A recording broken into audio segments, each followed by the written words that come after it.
Pengantin baru ya, kita mau nanya nih aturan-aturan dia sama suaminya tuh boleh atau kamu setuju atau nggak setuju hal-hal berikut ini. Boleh nggak boleh atau setuju nggak setuju kalau suami itu punya rekening yang kamu nggak tahu, rekening pribadi yang kamu nggak tahu. Boleh nggak kalian tuh cerita tentang mantan? Boleh aja. Boleh nggak boleh penghasilan istri itu suami nggak perlu tahu berapa jumlahnya dan dari mana? Boleh. Kalau penghasilan suami yang istri harus tahu itu harus. Oh gitu. Kalau penghasilan bebas istri ya? kayaknya Oke, bebas. kan uang suami, uang istri kan? Luar biasa. Boleh nggak curhat dan punya sahabat lawan jenis? Kalau curhat nggak. Kalau kayak berteman, Sahabat nggak ya? nggak. Poligami boleh nggak? No. Sudah nggak? Tadi kita mau wawancara nih yang pernah poligami ya kan? Kemarin rame lagi. Ini udah lama loh kita nggak wawancara. Padahal kita mah udah diam-diam aja. Dia mah hadir di sebuah podcast.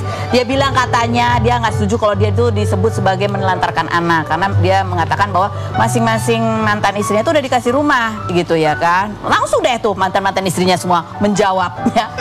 Dan benarkah Bang Kiwil ini karena ada rencana mau nikah lagi? Kita lihat dulu profil Kiwil berikut ini. Kiwil, komedian kelahiran 1972 yang pernah menikah dengan Rohimah Ali selama 22 tahun hingga dikaruniai 4 anak ini melakukan poligami selama 17 tahun dengan menikahi Maggie Wulandari pada 2003 namun bercerai dengan Maggie pada Agustus 2020 dan dengan Rohimah pada Maret 2021. Pria yang sempat menikah dengan Eva Belisima pada November 2020 dan berpisah pada Januari 2021 ini menikah dengan Fenty Vigianti pada Oktober 2020 setelah 2 bulan berkenalan dan awalnya berbisnis bebek. Kini Fenty dan Kiwil telah umroh bersama dan memiliki bisnis kedai serta sekolah komedi. Kiwil yang dituding tidak bertanggung jawab atas nafkah anak ini mengklarifikasi bahwa semua hartanya saat menikah diberikan kepada mantan istrinya sehingga jika ada kebutuhan bisa dijual. Apa hambatan yang membuat Kiwil sudah setahun tidak bertemu anak-anaknya? Dan benarkah ia masih ada keinginan untuk menikah lagi? Saksikan kisah selengkapnya hanya di Rumpi No Secret. Sama Mas Kiwil, terakhir kita ketemu tuh kurang sehat ya. Sekarang kita lihat Masya Allah loh, sehat banget nih. Alhamdulillah. Kayaknya. Istri sehat. Masih sama. Oh ya, satu. Fenty Vigianti. Masih satu ya. Oke. Ini pernikahannya udah 3 tahun ya, Mah? Alhamdulillah. Ya 3 tahun. Biasanya gue jaraknya 5 tahun. Hah? Gimana? Gue sama Rohimah. 5 tahun. 5 tahun kemudian gue nikah lagi. Oke, sama 5 tahun kemudian gue nikah lagi. Gitu. Sama Maggie 5 tahun kemudian? 5 tahun kemudian. Menikah lagi sama siapa? Sama Maggie. Habis itu? Sama ini satu. Sama ini Fenty 5 tahun. Aku lupa loh yang ketiga siapa ya? Ya kan gue yang jalan. Gak usah dipikirin. Gak usah dipikirin. Aku ngapain aku pikirin ya? Ini kemarin rame nih karena Bang Kiwil ogah disebut melantarkan anak, akui hartanya atas nama istri. Ini ada artikelnya. Ada cuplikan wawancaranya? Ada. Ayo coba kita lihat yang berikut ini ya. Menurut info tuh hampir sekitar 45 orang, 45 jemaah. Sebis ya? Sebis. Oh, oke. Sebis juga lumayan lah. Lumayan lah. Lumayan itu loh. Megang lah duit. Belum lagi yang 1 pesawat ya? Itu. Oh, yang paling enak 1 pesawat ya dah. Ganti mobil nggak dia? Bukan ganti mobil lagi. Tapi? Kawin lagi. Sama Rohimah, sama Maggie, semua enggak ada hubungan dengan harta semuanya, karena semua harta sudah diberikan pada mereka semua masing-masing. Dan itulah yang disebut orang yang tahu akan keadilan. Jadi nggak perlu repot. Kalau misalnya nanya, Bang Kiwil, ini anak telantar, rumah gue masih gede, Neng. Itu gede. Kalau memang lo nggak sanggup biayain, itu jual aja. Rumah jual aja. Kan semuanya kan lo yang punya. Lo minta sama gue kan nggak berebut harta waris. Jadi kalau dia bilang itu atas nama istri saya, loh mantan istri gitu ya artinya sekarang. Lucu Mbak kalau dibilang emang nggak ada aset yang dia tinggalin. Cuma rumah waktu itu yang 30 juta itu. Nggak sebut-sebut kata Mbak Rohimah. Kalau rumah itu kan perjuangan saya banget ya. Awalnya kan saya beli tanah tanpa Bang Kiwil. Bang Kiwil nggak tahu. Saya beli tanah benar-benar pure tabungan uang saya pribadi. Bang Kiwil sama sekali nggak tahu. Dan benar-benar, jadi saya beli tanah atas nama saya dong, gitu kan. Karena uang saya kalau untuk ngebangun kurang. Saya bilang gitu, bangun aja dulu. kata Bang Kiwil nih.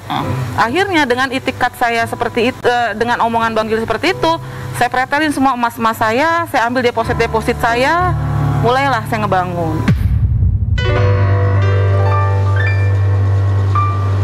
Kenapa sih Bang Kiwil, pada saat ada pertanyaan, Bang Kiwil menelantarkan anak, buat Bang Kiwil itu nggak benar banget? Sangat. Nggak benar. Sekolah lancar, makan cukup, Iya. rumah ada, Iya, rumah ada. kesehatan juga terjamin. Oke. Kan denger ini komentar jadi gue malah berpikir, kok malah Kiwil malah kayak suami mau kondo gitu loh. Bukan mau kondo, mungkin istrinya aja banyak misalnya. Iya banyak memang, istri saya memang banyak. Cuma kalau diomongin kayak gitu, Kiwil nggak ninggalin apa-apa. Lo selama ini gue kerja buat siapa? Buat anak, istri. Lah ada kelebihan duit, ada apa ini. Kan suami kan cari kerja untuk pengelolaan uang diserahkan sama istri. Oke. Nah gue nggak ikut campur gitu loh. Beli mobil tiba-tiba ini ya udah angsurannya gimana? Nanya dong gitu loh, maksudnya. Emang Kiwil bener nggak sih nggak ngapa-ngapain tuh di rumah? Lah kan tahu. Ini jujur aja, sejarah keluarganya Kiwil dari bini 1, 2, 3 ini ada di lu semua nih gitu. Aduh, iya. Dari zaman gua kawin lagi dia ketemu lagi. Dari zaman rumah tangga ribut ini lagi ketemu gitu. Jadi Mau kita rujukin kan juga di sini waktu itu. Tetap jadi nggak usah banyak ngomong, sebenarnya ceritain aja deh langsung deh semuanya deh. Iya, ya sebenarnya ada lah pasti Bang Kiwil ya kan. Tapi istri-istrinya juga ada gitu kan. Ya bang ada. Iya ada. Jadi kan mungkin menelantarkan itu karena mungkin nggak lancar kali Bang Kiwil, dibayar uang sekolah tapi telat gitu kali. Alhamdulillah gua punya asuransi pendidikan kok. Iya, kok nggak cukup lagi? Hah? Nggak cukup. Yep. Sekarang gini, asuransi pendidikan jalan nih, ya. Harian jalan, bulanan jalan, apalagi gitu maksudnya. Ini nggak tahu. Emang Bang Kiwil kan merasanya cukup, tapi kan mungkin buat kemarin-kemarin ya ada anak-anak mungkin yang ngerasa. Permasalahannya satu, Apa? dulu waktu masih berumah tangga, ya, pernah diundang nggak? Nggak pernah, karena nggak ada masalah. Pernah diundang waktu berumah tangga. Karena gue mau kawin lagi, itu aja kan diundangnya. Mau cerai. Hah? Mau cerai. Iya, tapi kan ketika berumah tangga itu kan nggak diomongin. Hidupnya Iya, bagaimana iya. ya. Selama berumah tangga tuh kehidupan aman-aman aja, tapi ketika sudah bisa. ada konflik, ya ada permasalahan begini, udah tuh yang menurut saya tuh ya udahlah, udah di dalam perut, udah keluar semuanya, ya jangan diomongin lagi gitu loh. Makanya saya bilang saya sakit hati jujur aja gitu loh. Kalau cuma oh ini saya yang beli, emang lu yang beli, karena kenapa? Kan gua kasih duit ke lu biar diatur. Semuanya atas nama istri semua. Ya, tapi kan kayak Maggie kan juga kerja, Mbak Rohima kan waktu itu juga kerja, ada penghasilannya juga kan. Makanya kan lu pikir, oh kerja apa? Sinetron, memang dia sinetron, ya. Saya nggak tahu gitu loh. Tapi kan uang saya tetap ngalir gitu. Iya. Ya, itu kan ada waktu pernikahan. Sesudah bercerai, itu mungkin ya masalahnya karena untuk biaya anak itu mungkin yang jadi. Iya, kalau untuk biaya anak saya rasa cukup sih, ya. Jadi jangan bilang, saya kan waktu menikah dengan kamu kan saya kerja gitu loh. Oh. Sekarang udah pisah ini. Saya tanya, kerjanya kemana? Nganggur ya. Kerjaan siapa nih? Emang isu istri gitu kan, tadi ngomong kan. Iya. Saya hasil dari kerja saya, hasil dari ini. Sekarang kita pisah, ngeluh. Kan saya tanya, nggak kerja lagi, nganggur ya? Kan gitu. Berarti menandakan bahwa kemarin itu ada andil saya untuk bisa mencukupi itu. Sekarang ini sebenarnya kalau ngomong soal ketemu sama anak atau komunikasi sama anak, lo masih lancar kah? Alhamdulillah. Kalau sama dari anak-anak Rohimah lancar. Cuma yang dari Maggie yang kurang ini, gitu. Karena ada beberapa yang saya juga mesti jaga anak-anak saya jangan sampai dia ngebatin ke saya gitu loh. Ngebatin gimana maksudnya? Ya kan pernah juga ditayangin kan, langsung dari sini kan. Iya. Bagaimana ketika anak saya telepon, ya. Tekanannya bagaimana dari ininya? Dari apanya? Ngomongnya, bicaranya gimana ini tolong di ini kan dari di sini juga kan, gitu loh. Saya nggak mau itu. Saya berbicara dengan anak, tiba-tiba anak saya menangis dengan ini, saya nggak mau, gitu loh. Karena kemarin juga jujur aja, ada istri saya juga jadi saksi ketika anak saya baru menatap muka saya udah nangis. Kangen kali.